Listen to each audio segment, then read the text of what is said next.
Have you ever plugged in your phone and just expected it to work? Of course you have. We all do. We flip a switch and the lights come on. It's simple, reliable, and something we completely take for granted.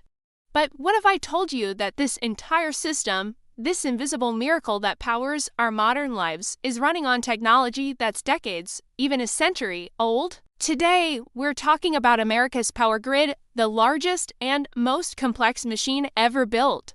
But it's also a machine that's showing its age. Why is America's power system stuck in the past, and what does that mean for our future? Let's start with the basics. The power grid is really three separate systems: the Eastern Interconnection, the Western Interconnection, and the much smaller Texas Interconnection. Within these massive networks, electricity is generated at power plants, stepped up to high voltage for long-distance travel, and then stepped back down for use in our homes and businesses. It's a constant balancing act. Power has to be generated at the exact same moment it's consumed. Think of it like a massive, nationwide just-in-time delivery system, but for electrons. For a long time, this model worked beautifully. We built huge, centralized power plants, coal, natural gas, nuclear, and they reliably pump out electricity. The grid was designed to move power in one direction, from these big plants, outwards to the consumers. It was a one-way street, but the world has changed. Our energy sources are changing. We're now seeing a massive rise in renewable energy like wind and solar. And this is where the old model starts to break down. Unlike a coal plant that you can turn on and off, you can't tell the sun to shine brighter or the wind to blow harder. These sources are intermittent. They produce power when the conditions are right, not necessarily when we need it most. This creates a huge problem for a grid designed for one-way, predictable power flow. Now, we have millions of new, smaller power sources, rooftop solar panels, for instance, that are trying to feed electricity back into the grid. The one-way street is suddenly trying to become a two-way superhighway, and it's causing traffic jams. The physical infrastructure itself is a major hurdle.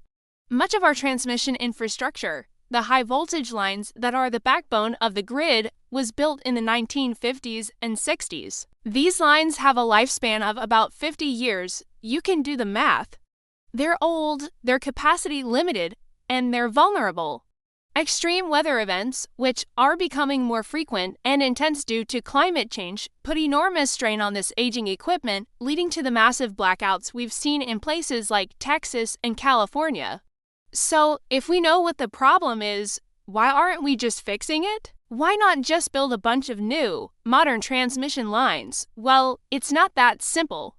Building a new high-voltage transmission line in the United States is an epic undertaking. It can take a decade or more.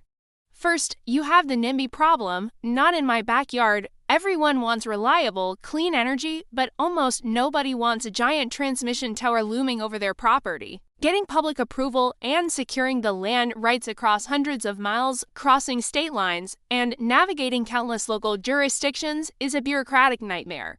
It's a patchwork of federal, state, and local permits that can bog down projects for years.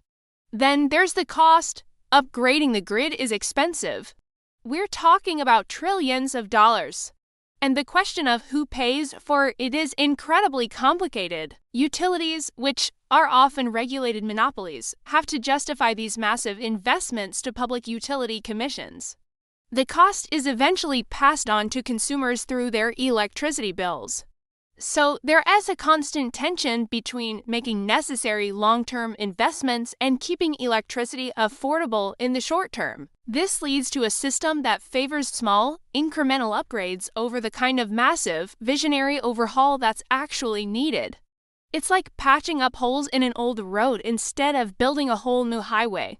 But perhaps the biggest challenge is the lack of a unified, national vision. Because the grid is fragmented and regulated at the state and local level, there's no single authority that can say, okay, we need to build a national supergrid to move solar power from the deserts of Arizona to the cities of the Northeast. Instead, we have a messy, decentralized planning process that struggles to look beyond state borders. So, what does the future look like? what's the solution?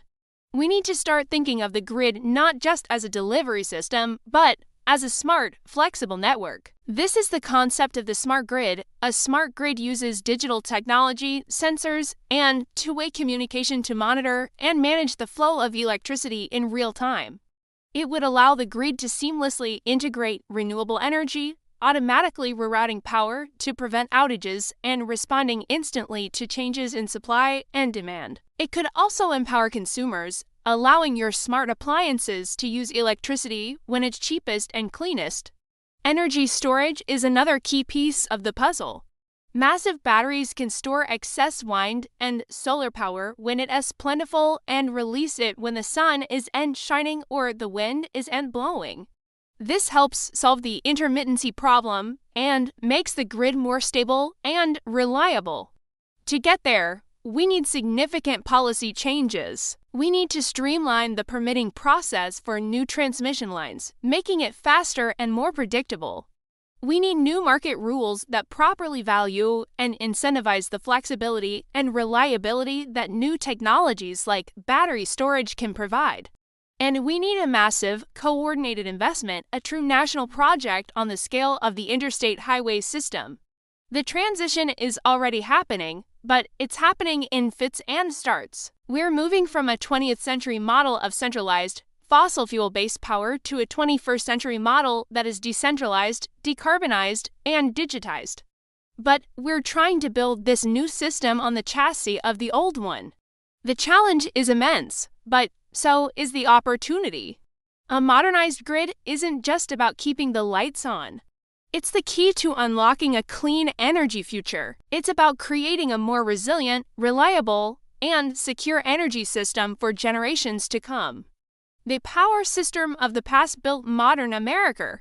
The question now is whether we have the will and the vision to build the power system of the future. What do you think? What are the biggest hurdles you see, and what solutions are you most excited about? Let me know down in the comments. Thanks for watching, and if you found this interesting, consider subscribing for more deep dives into the systems that shape our world.